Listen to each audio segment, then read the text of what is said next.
আপনি কি কখনো ভেবেছেন কেন অনেক বেশি পড়াশোনা করা মানুষও চাকরি পাচ্ছে না আর অন্যদিকে কম পড়াশোনা করেও কেউ কেউ লাখ লাখ টাকা ইনকাম করছে?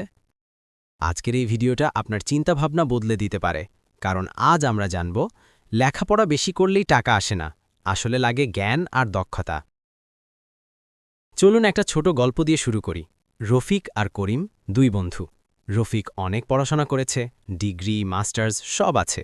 আর করিম, সে শুধু এইচএসসি পর্যন্ত পড়েছে। কিন্তু ৫ বছর পর দেখা গেল রফিক চাকরি খুঁজছে, আর করিম নিজের ব্যবসা দিয়ে মাসে ৫০-৬০ হাজার টাকা ইনকাম করছে। এখন প্রশ্ন হলো, কেন এমন হলো? কারণ একটাই, রফিক শুধু পড়াশোনা করেছে, কিন্তু করিম শিখেছে দক্ষতা। আমাদের দেশে একটা বড় ভুল ধারণা আছে, যত বেশি পড়াশোনা তত বেশি টাকা। কিন্তু বাস্তবতা কি জানেন? পড়াশোনা আপনাকে জ্ঞান দেয়, কিন্তু দক্ষতা আপনাকে টাকা এনে দেয়। ধরুন আপনি অনেক পড়াশোনা করেছেন, কিন্তু কোনো কাজের স্কিল নেই। আপনি কি টাকা ইনকাম করতে পারবেন? না।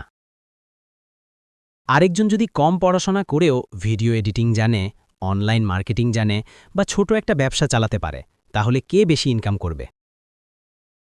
এখানে একটা কথা মনে রাখবেন, ডিগ্রি আপনাকে সুযোগ দেয়, কিন্তু দক্ষতা আপনাকে সফল করে।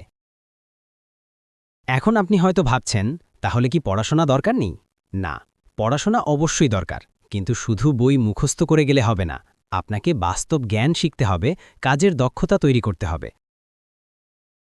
আজকের দুনিয়ায় সবচেয়ে বেশি টাকা কে ইনকাম করছে জানেন? যে সমস্যার সমাধান করতে পারে।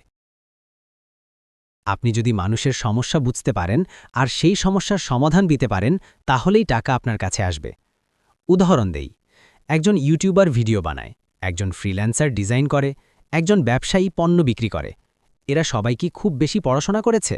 সবাই না, কিন্তু তারা জানে মানুষ কি চায় আর সেটা কিভাবে দিতে হয়।